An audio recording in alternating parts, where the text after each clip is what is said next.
Hello viewers, আজকে আমরা রান্না করব চিকেন ক্রিমি পাস্তা। প্রথমেই দেখে নিই কী কী লাগবে।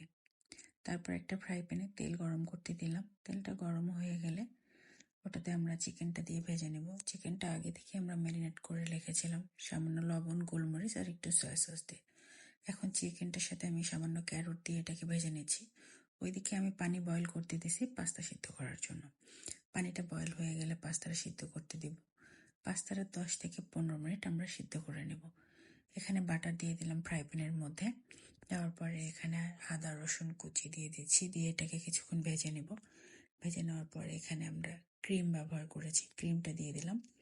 তার সাথে দিয়ে দিলাম টমেটো পেস্ট, তার সাথে স্বাদ মতো লবণ, একটু গোলমরিচ গুঁড়া, একটু চিলি ফ্লেক্স দিয়ে আমরা এই ক্রিমটাকে ভালোভাবে কয়েক মিনিট রান্না করে নেব।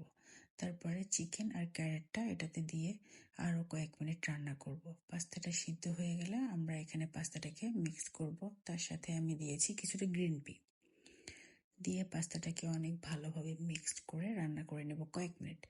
তারপর এটার উপর কিছুটা চিজ দিয়ে দিলাম, দিয়ে এটাকে ঢেকে দেব। ঢেকে কয়েক মিনিট রেখে দেব।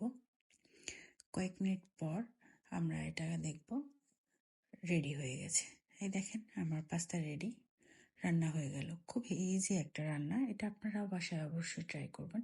ট্রাই করে জানাবেন কেমন হলো।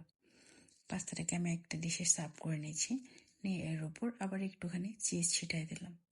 দেখেন আমার পাস্তা রেডি, অনেক ইয়াম্মি হয়েছে। আপনারা আমার চ্যানেলটাকে অবশ্যই লাইক, কমেন্ট এবং সাবস্ক্রাইব করবেন।